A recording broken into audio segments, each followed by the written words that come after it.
islamico e comportamenti da persona sempre più radicalizzata sia in famiglia che sul posto di lavoro, fino a spingere la moglie a denunciarlo. Albanese espulso in seguito alle indagini della Digos di Venezia e Treviso. Oltre 2,5 kg di cocaina per un valore di 250.000 euro nascosti in un casolare nelle campagne di Conegliano, maxi sequestro dei carabinieri dopo l'arresto di 3 pusher. Dramma della montagna Santo Stefano di Cadore, ritrovato senza vita in una scarpata il corpo di un escursionista trevigiano di 59 anni.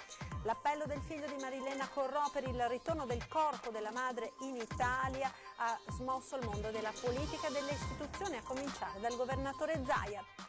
Legge regionale sull'edilizia popolare dopo l'innalzamento della soglia ISEE per l'accesso, resta il nodo dei nuovi canoni d'affitto, nella Marca nuova mobilitazione degli inquilini.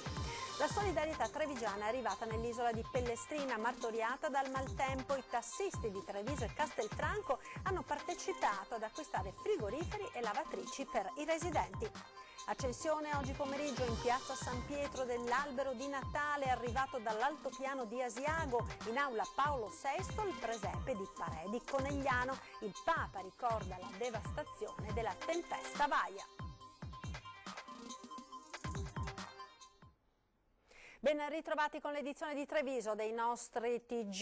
In primo piano la cronaca: estremista islamico radicalizzato al punto da vessare moglie e figlia e da dimettersi dal lavoro piuttosto che relazionarsi con colleghe donne. Un 32enne albanese residente a Villorba è stato espulso dall'Italia.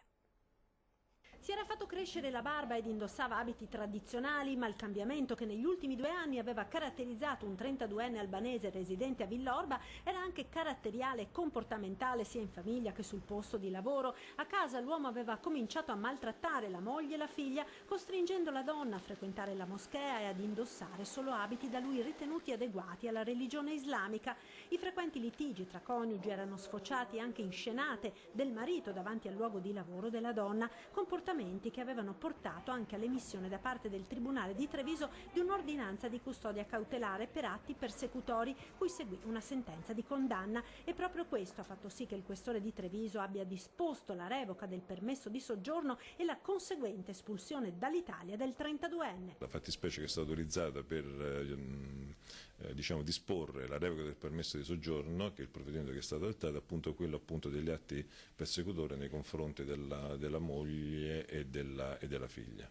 Una radicalizzazione che aveva fatto sì che l'albanese finisse nel mirino anche degli uomini della Digos di Venezia per le sue frequentazioni in ambienti del fondamentalismo islamico. Radicalizzazione supportata dai comportamenti del 32enne in famiglia, ma anche sul posto di lavoro, dove l'albanese rifiutava di relazionarsi con colleghe donne fino ad arrivare a dimettersi. Ieri sera l'albanese, con un volo per Tirana, è stato rimpatriato ed è un provvedimento importante anche per la valenza che ha per le donne che vivono nel contesto sociale del nostro paese e, promette il questore, lo stesso metro verrà utilizzato per altri casi analoghi. Invitiamo anche le donne a segnalare al nostro ufficio, alla questura, al commissariato, alle forze dell'ordine in genere, le vessazioni di cui sono vittime anche, purtroppo in questo caso, come abbiamo visto, anche in ambito familiare. Ed ancora cronaca, nuovo blitz dei carabinieri di Conegliano dopo l'arresto lo scorso 20 novembre di 3 pusher nigeriani. In un casolare abbandonato, rinvenuti oltre 2,5 kg di cocaina, rivenduti avrebbero fruttato, pensate, 250.000 euro. Gli approfondimenti investigativi dei carabinieri della compagnia di Conegliano, che sono seguiti agli arresti per spaccio di stupefacenti di 3 nigeriani lo scorso 20 novembre, hanno portato a nuovi importanti risultati. In un vecchio casolare, i militari dell'Arma, dopo serrati pedinamenti, sono riusciti a individuare la sede logistica di una consistente attività di spaccio. Il casolare, oltre che per il deposito, veniva utilizzato anche per la preparazione delle dosi destinate al dettaglio. Una vera e propria centrale operativa e di stoccaggio della cocaina sulle rive del Monticano.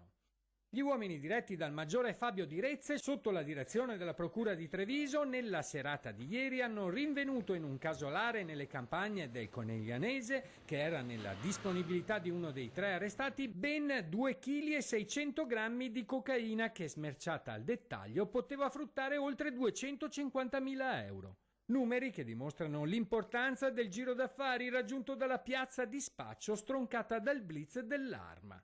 Per una dose i clienti arrivavano anche dalla provincia di Belluno e Pordenone.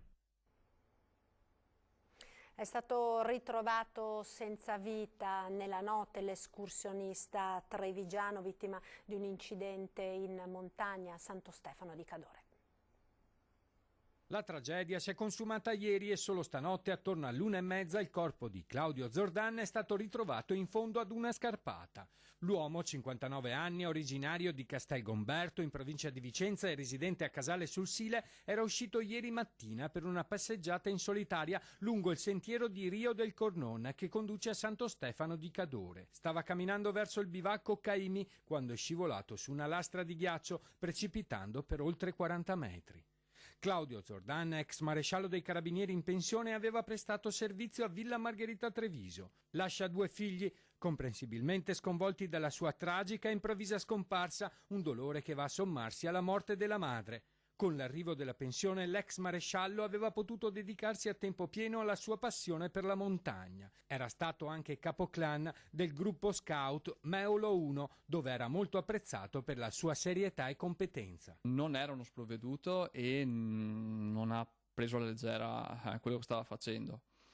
Sarebbe potuto capitare in macchina, sarebbe potuto capitare in qualsiasi altra situazione. Se n'è andato facendo quello che sicuramente gli piaceva. Le ricerche hanno mobilitato gli uomini del soccorso alpino della Guardia di Finanza, i volontari della stazione di Santo Stefano e i carabinieri di Vigo di Cadore. I soccorritori sono scesi lungo il pendio di Nevedura per un centinaio di metri, poi da un salto di 40 per seguire ancora il pendio per altri 50 metri, finché non si sono imbattuti nel corpo senza vita dell'escursionista. È proprio un fulmine a ciel sereno, purtroppo. Era come un fratello maggiore. Lascia un ricordo e un rimpianto, ovviamente, perché è una persona che dava molto e avrebbe potuto dare molto ancora. La cronaca giudiziaria, ora duplice omicidio di Rolle, la procura chiede l'ergastolo per Papa, la leggiamo insieme dal sito di Treviso Today, durissima requisitoria del pubblico ministero Davide Romanelli nei confronti del 35enne di Refrontolo accusato del duplice omicidio dei coniugi Nicolasi di 72 e 69 anni trucidati la mattina del 1° marzo del 2018 nel giardino della loro abitazione. Ed ora l'appello del figlio di Marilena Corrò, Filippo, per il ritorno del corpo della madre in Italia. Ieri sera ai nostri microfoni si è smosso quindi il mondo della politica e delle istituzioni, a cominciare dal presidente della regione.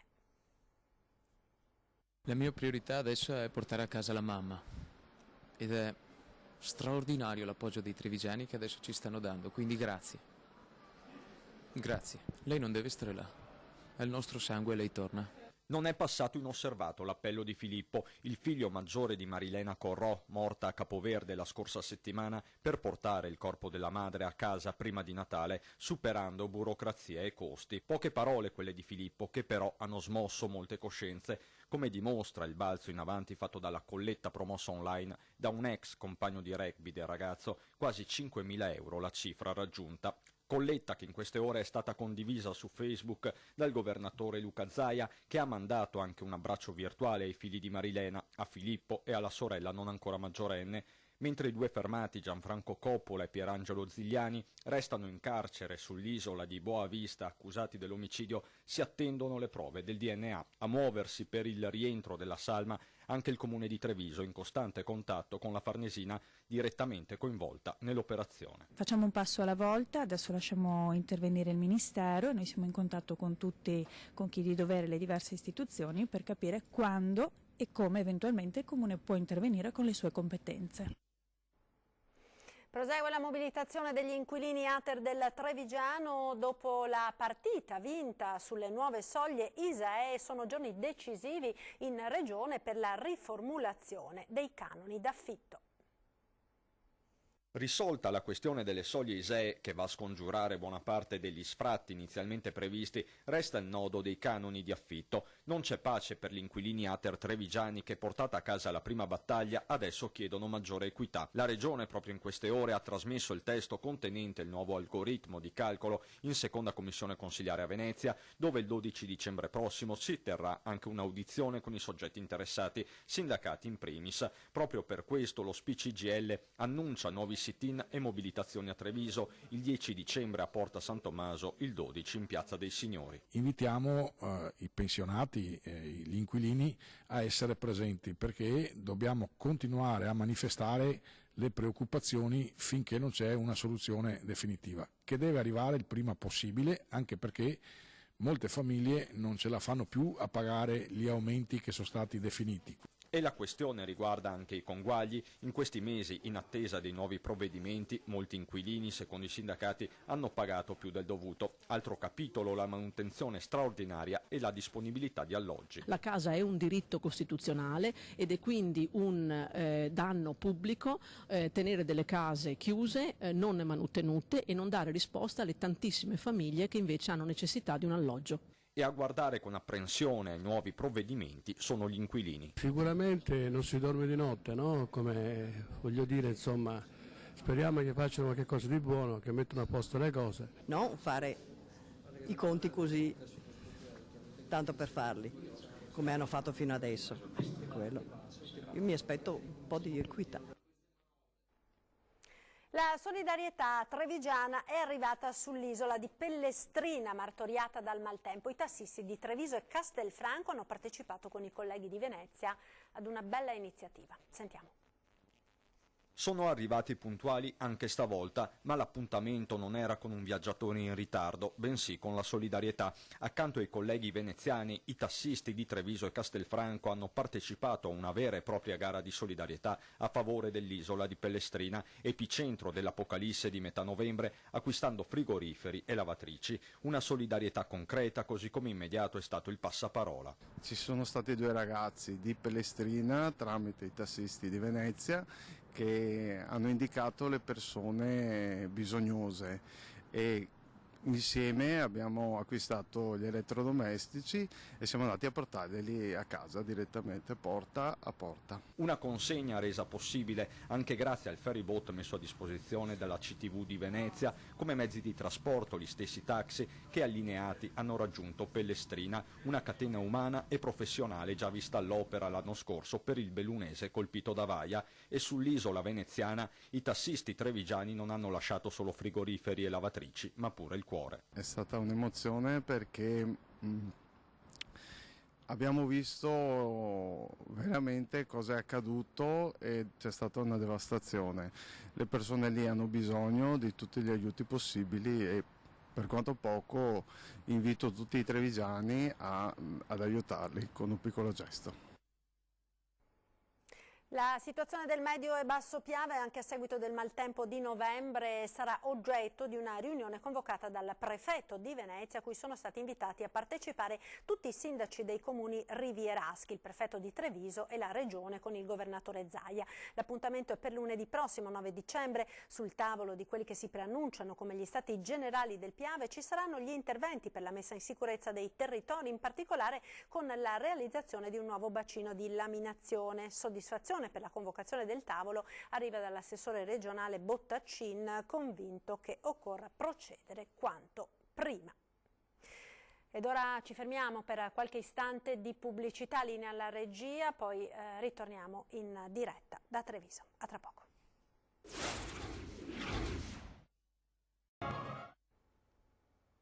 E rieccoci in studio con l'edizione trevigiana dei nostri telegiornali. Parliamo ora di imprese del nord-est, eccellenti territorio quello del nord-est che in termini di scuola e infrastrutture si deve adeguare. Sono alcuni degli spunti emersi dalla ricerca promossa dall'Ordine dei commercialisti di Treviso.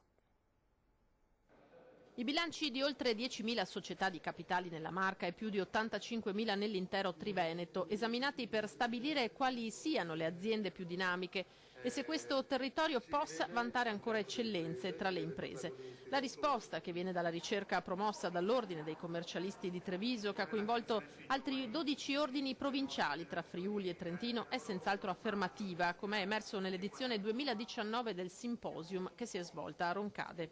Vorremmo riproporre questa ricerca perché secondo noi è una ricerca fondamentale, importante. Vedremo su quali aspetti andarla a declinare. Oggi abbiamo scelto, partendo dalla ricerca, l'analisi delle reti d'impresa, l'importante quindi del tessuto territoriale in cui viviamo, l'importanza del confronto e di fare squadra. Fare squadra, trattandosi spesso e volentieri di piccole e medie imprese, e adeguare il territorio a queste eccellenze, scuole, infrastrutture. Queste le indicazioni che arrivano dal Simposium, un osservatorio privilegiato sul tessuto produttivo, quello dei commercialisti. Analizzando aree diverse, luoghi diversi, territori diversi, si capiscono aspetti differenti della nostra realtà economica. Sicuramente il Friuli non è il Trentino, è all'interno del Veneto, anche qui abbiamo delle differenze importanti. L'esperienza del singolo non è sufficiente per dire se le cose vanno bene o male, è necessaria un'analisi come abbiamo fatto noi, cioè siamo arrivati a 85.000 aziende da analizzare, 85.000 aziende è un campione importante per dire dove stiamo andando, dove siamo arrivati. Saranno tumulati con tutti gli onori sabato nel sacrario di Fagarè 5 fanti caduti della Grande Guerra che i compaesani avevano sepolto in una delle tombe ai piedi della chiesa parrocchiale di Pero di Breda di Piave. Mi sono commosso perché chi ha avuto la fortuna di comandare uomini considera quegli uomini come i suoi figli. Non riesce a parlarne senza che la voce si spezzi il colonnello Cadeddu, presidente del centro studi sulla Grande Guerra di Vittorio Veneto, dei 5 caduti che sabato mattina troveranno finalmente sepoltura al sacrario militare di Fagarè della Battaglia. Giovanni Vittorio, Umberto Buosi, Luigi Moro, Giovanni Romanello, Pietro Vido, tutti di Pero, morti di poco più che ventenni e ritrovati in una delle tombe riservate ai parroci nella chiesa del loro paese. Stavamo facendo dei lavori di sistemazione del sacrato e praticamente sollevando le gradinate, sotto c'era questa tomba che noi sapevamo esserci perché ci sono 2 tombe che probabilmente erano destinate ai parroci e lì c'era una cassa con delle targhette e ho fatto una verifica, ho visto che erano targhette con i dati di 5 soldati. Sabato mattina alle 9:30 la messa in loro onore proprio a Pero. I loro resti saranno benedetti e al termine della benedizione verranno traslati al sacrario militare di Fagarè, dove troveranno posto nella navata dedicata ai caduti ignoti, anche se loro poi, una volta sistemati all'interno di questa navata, i loro nomi saranno riportati e incisi sulla lapide. Un passo importante a distanza di 100 anni anche per i familiari. Sono persone che sono anziane, però sono contente che hanno avuto questa notizia e che possono avere, come dire, un segno tangibile dei loro cari che sono caduti in questa grande guerra. Il presepe artistico di Parè di Conegliano per l'Aula Paolo VI in piazza San Pietro, l'albero ed il presepe arrivati dalle zone colpite da Vaia. Delegazione veneta in Vaticano oggi per celebrare i simboli del Natale arrivati da un territorio ancora ferito.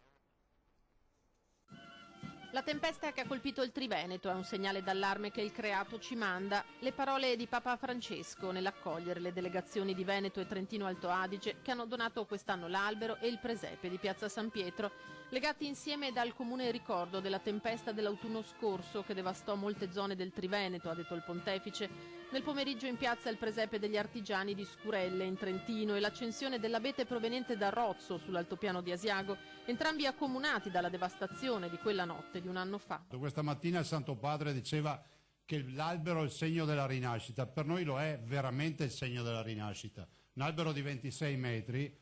E voglio ricordarvi che il Veneto è stato martoriato dalla tempesta Vaia. In mattinata lo scoprimento del presepe artistico realizzato dai volontari di Parè di Conegliano esposto in Aula Paolo VI, rappresentazioni della Natività che per tradizione sono presenti anche tra chi non è necessariamente praticante, come ha ricordato Monsignor Pizziolo, vescovo di Vittorio Veneto. Il Signore ha voluto farsi bambino per presentarsi ai nostri occhi nella sua tenerezza. Il mio augurio è che davanti a questo presepio, come davanti a quello dell'Aula Nervi, come davanti a quello delle nostre parrocchie o delle nostre famiglie, noi realizziamo quello che dice il prefazio primo del Natale. Attraverso lo sguardo attratto dalle cose visibili e dalla loro bellezza, siamo rapiti all'amore delle realtà celesti. Un incontro quindi quello della delegazione veneta con il Santo Padre. Vediamo la fotografia quando il governatore del Veneto ha stretto la mano a Papa Francesco nelle immagini del servizio fotografico vaticano.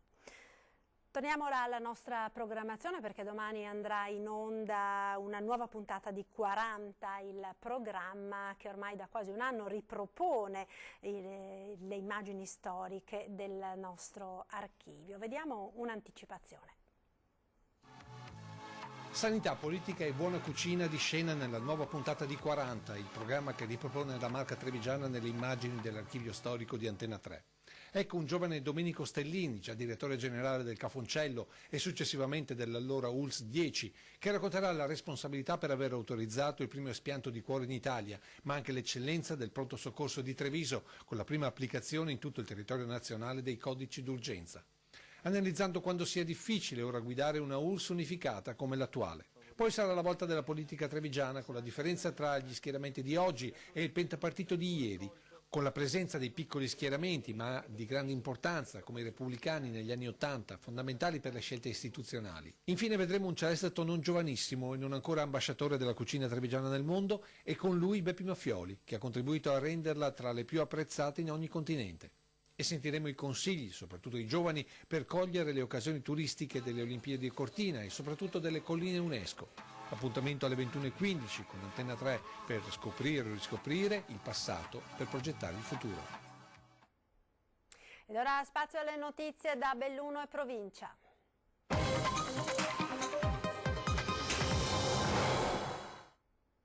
Furia dei sindaci bellunesi sull'esito della gara per la gestione del servizio di distribuzione del gas naturale. Ieri, contrariamente alle indicazioni date dai sindaci dell'ATEM, che avevano chiesto approfondimenti alla stazione appaltante sul prezziario da applicare, le buste sono state aperte e prima in graduatoria è risultata Italgas, contro la quale già il comune di Feltre ha un contenzioso al TAR. Il presidente del comitato di coordinamento dei sindaci di BIM Infrastrutture parla di faciloneria, ma anche di supponenza ed arroganza della responsabile unica del procedimento, che è una dirigente del comune di Belluno. Il danno quantificato è pari a circa 15 milioni di euro del valore del patrimonio pubblico rappresentato dalle reti gas di proprietà comunale, una vicenda che senza dubbio alcuno finirà davanti al giudice.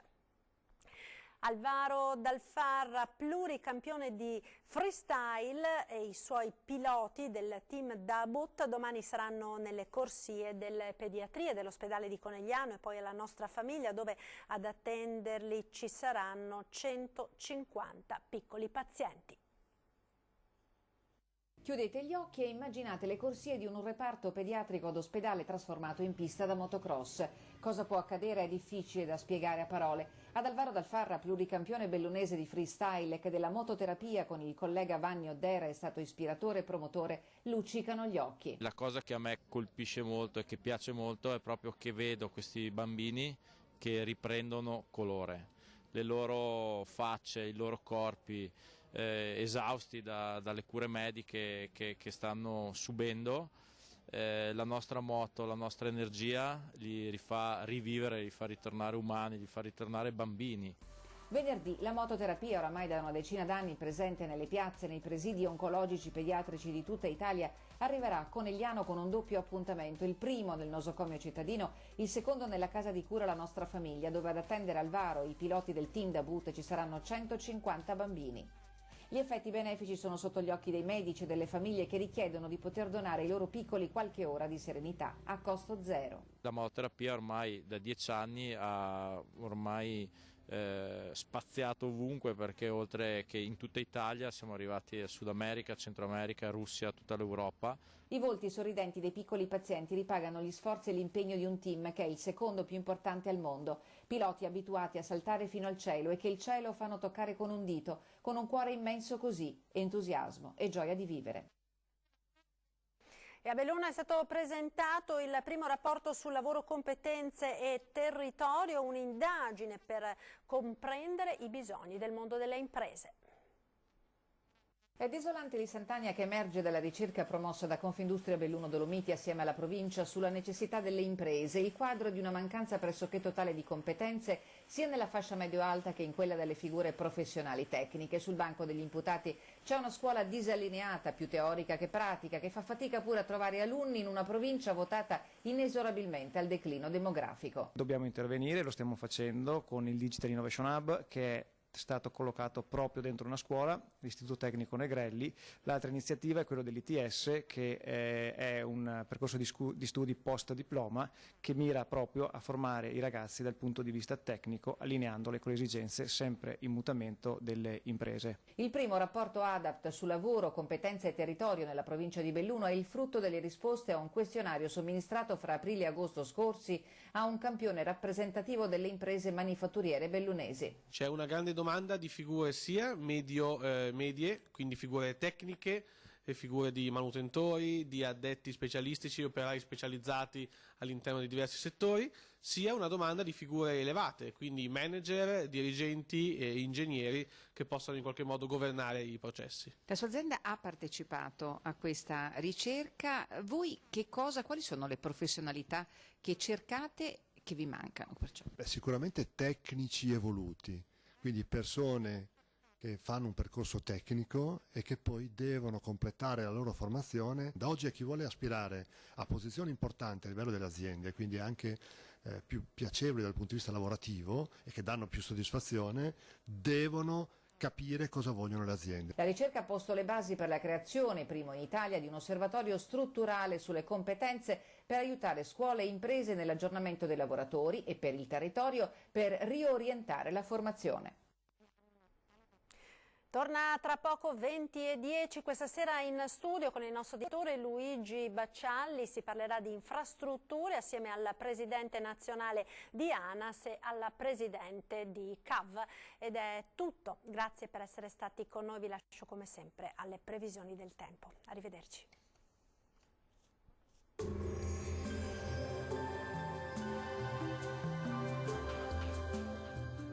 Tonus Laboratorio del Piede, centro altamente specializzato nella costruzione di plantari su misura, dedica nuove tecnologie di rilevazione dei carichi posturali per dare voce alla filosofia di benessere che lo caratterizza. Benvenuti al Meteo. Condizioni meteorologiche stabili, non cambia il tempo rispetto ai giorni scorsi, anche la giornata di venerdì 6 dicembre sarà senza precipitazioni. Vediamo la situazione nel dettaglio. Sul Veneto tanto sole e cielo sereno sul bellunese, cielo a tratti anche coperto invece sul resto della regione, ma non sono previste piogge particolarmente degne di nota. Temperature minime tra -4 e 6 gradi, massime tra 7 e 8 gradi. Situazione sostanzialmente identica anche sul Friuli Venezia Giulia, con tanto sole sui rilievi, addensamenti e cielo poco nuvoloso invece sui restanti settori. Temperature minime tra 2 e 7 gradi, massime tra 9 e 10 gradi. Ci spostiamo infine sul Trentino Alto Adige, dove sarà una splendida giornata di sole con cielo sereno un po' su tutti i settori. Temperature minime sotto zero, massime sugli 8 gradi circa. Dal meteo per ora è tutto, grazie per l'attenzione e arrivederci.